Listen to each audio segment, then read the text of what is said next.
Have you ever felt that the more you want something, the more it seems to slip through your fingers? As if every time you intensify your intention, the universe moves a little further away.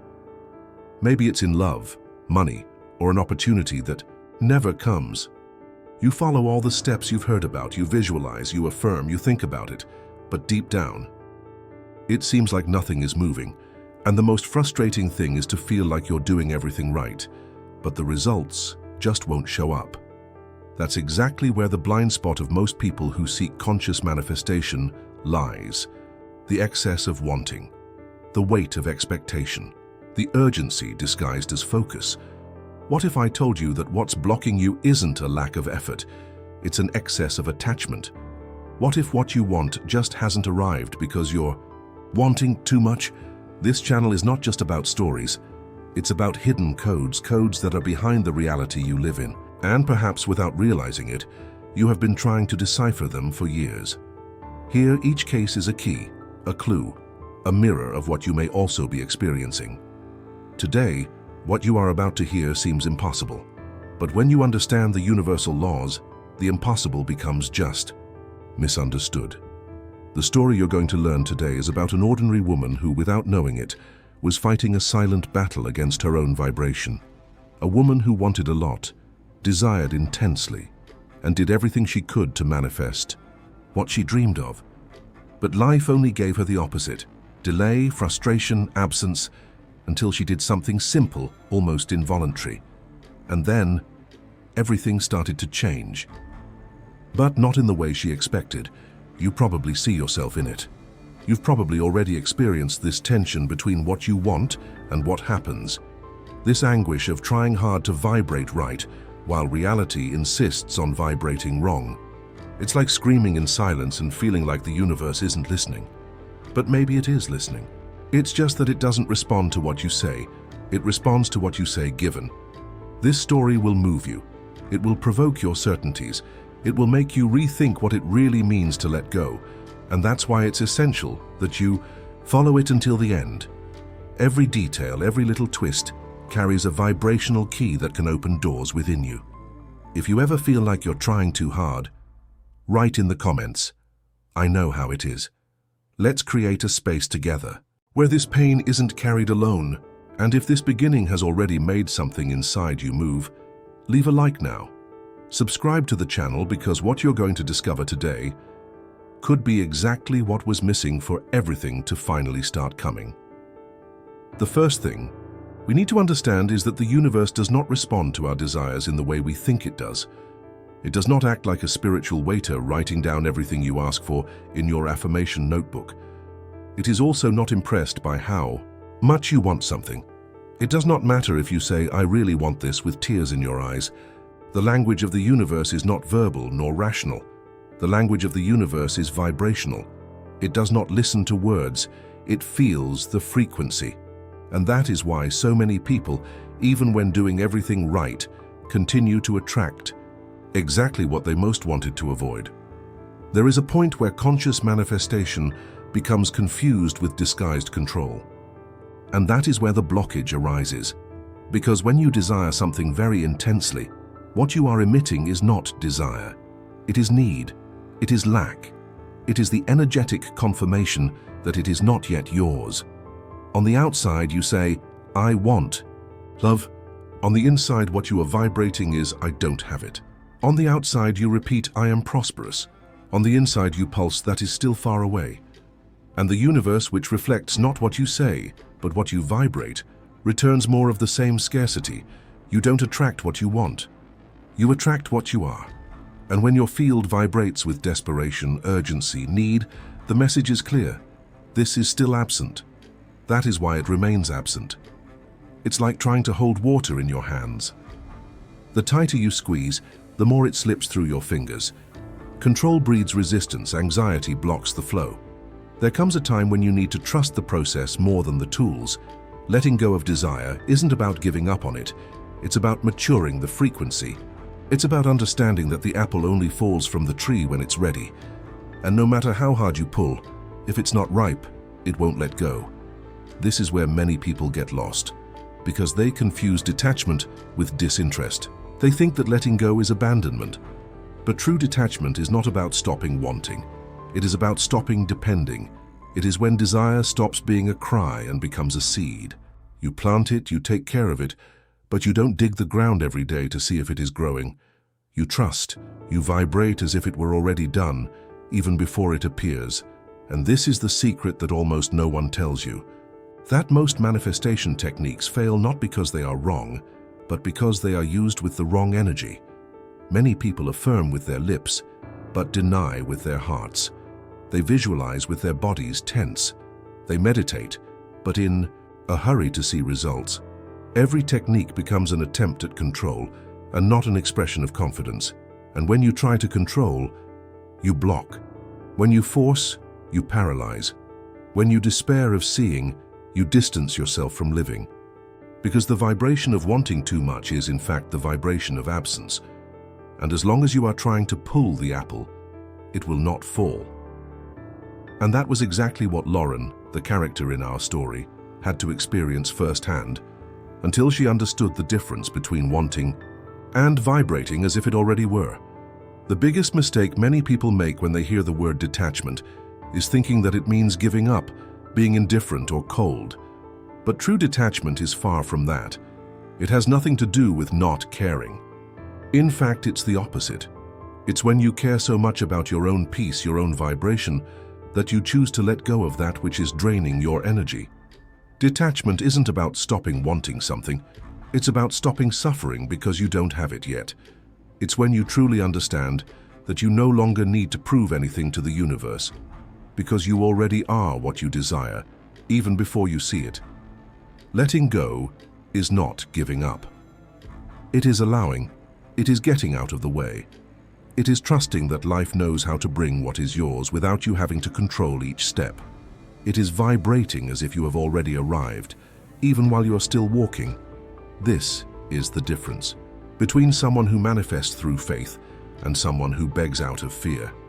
Neville Goddard said, "You must assume the feeling of the wish fulfilled, not just thinking about it, not just repeating it, but to assume the feeling, living as if it were already happening, not because you want to cheat reality, but because you have already understood that reality is shaped by this internal state." Joe Dispenza reinforces this by saying, "The moment you start to feel like your intention has already manifested, that's when you start to change biologically.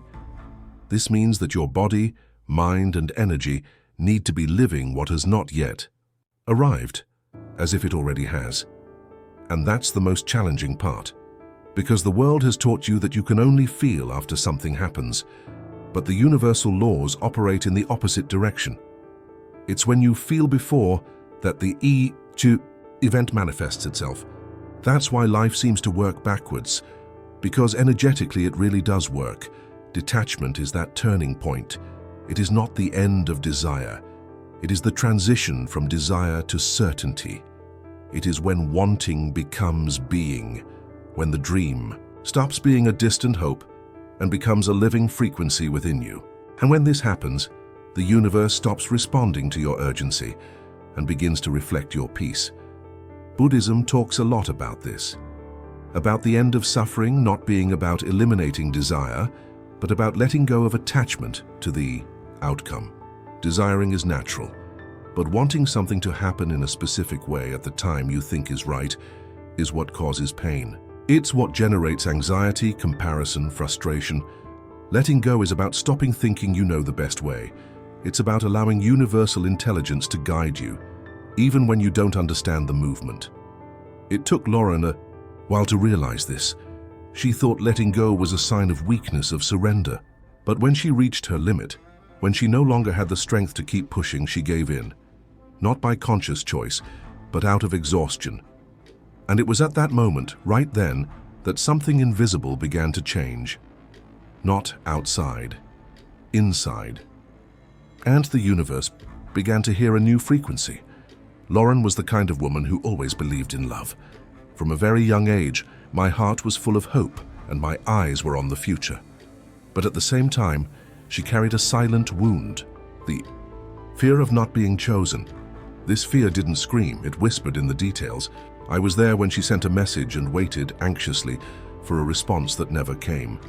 He was there when she accepted crumbs of affection and still told herself it was better than nothing. It was every time she adapted to the other's desires, forgetting her own just so she wouldn't be left again.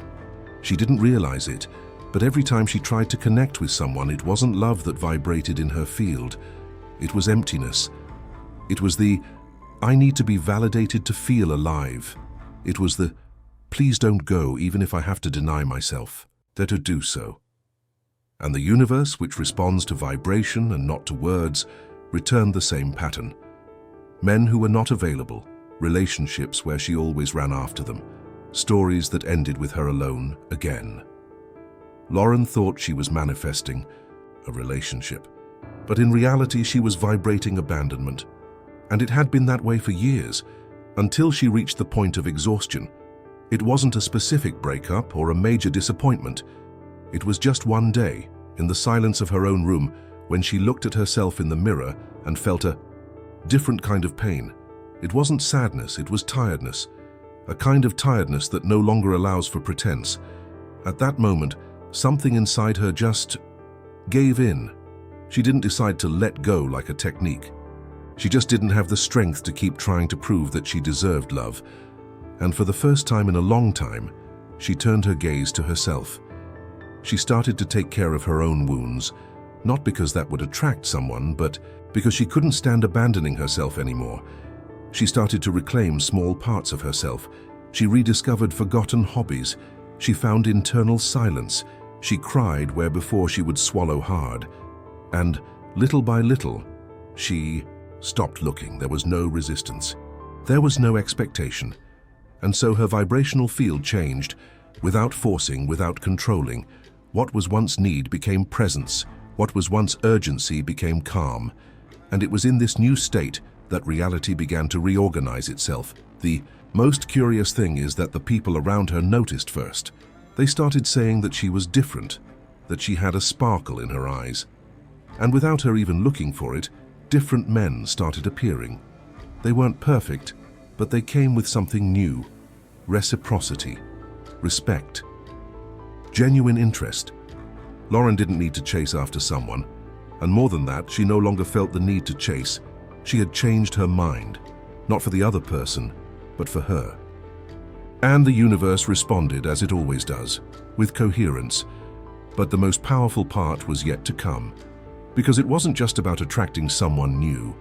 It was about realizing, from the inside out, that the woman who once asked to be loved was now too whole to beg. And it was in this silent vibration that the greatest transformation happened. The big turning point in Lauren's story wasn't when someone showed up or when she finally got what she always wanted. The real transformation happened the moment she realized she no longer needed anyone to confirm the value that already existed within her. And this wasn't a pretty thought she wrote down in a notebook of affirmations. It was a truth that emerged from deep within after much silence, much exhaustion and much pain. Her vibration changed because for the first time, she was at peace with her own company. And when you get to that place, reality has no choice but to follow. The universe is not deaf. It is only coherent. It does not deliver when you prove that you want it badly. It delivers when you show that you already are. Because the mirror of reality only reflects what is whole, not what begs to be filled. And this coherence is relentless. But it is also fair. That is why so many people who want love only attract absence. People who want to be chosen only experience rejection, because without realizing it, they are vibrating exactly what they fear the most. They are saying, "I want," but emanating, "I don't have." And the universe, like a quantum mirror, does not respond to your speech. It responds to your state of being. When Lauren changed this state, it wasn't consciously. She didn't follow a plan. She didn't apply a magic technique. She simply emptied herself of the need to be completed. And this emptying is one of the most powerful vibrational states there is. Because when you are empty of need, you are full of presence. You no longer seek, you already are. And the universe recognizes this instantly, and it's not because he wants to test you. It's because he can only give you back what you vibrate. The field of reality responds like a symphony. If you emit the note of scarcity, it returns silence. If you emit the note of presence, it resonates in abundance. And this music never fails. It is precise. That's why the most incredible things happen when you stop forcing, when you stop chasing and start walking with yourself, when you no longer need something to happen to be happy. And then it happens. The universe does not move by insistence. It moves by coherence. Reality does not bend to the most desperate desire, but rather to the most aligned frequency. You can repeat 1,000 times that you are ready, but if deep down you still vibrate fear, doubt, lack, the answer will be silence, because the universe never says no. It just waits until you become the yes. That's exactly what happened to Lauren. When she stopped seeking validation, she began to vibrate truth. And when she stopped begging for love, she became love. And it was this new vibrational identity that reconfigured everything around her. Because when you become whole, life no longer needs to complete you. It just reflects, and reflects accurately. If at some point in your life you also felt exhausted, from running after things, trying to make them work, trying to be enough, trying to prove that you deserved it, then write the word here in the comments, I let go. This word carries a frequency of liberation, and when you declare even silently that you are ready to trust, something begins to change. Sharing this here can be the first step to vibrating differently. If this content resonated with something you have experienced or are experiencing now, please like and subscribe to the channel, because here, each story is a key, and each key can unlock a blind spot that is keeping your reality repeating the same cycle. And in the next video, you will learn about the case of a man who spent his entire life trying to attract the right love. He did everything: courses, techniques, promises. But it was only when he truly accepted the possibility of walking alone that true love appeared. An encounter that did not come as a reward. It came as a reflex. And his story reveals a deep, vibrational code, which can explain why sometimes waiting is the most important part of manifestation. See you there.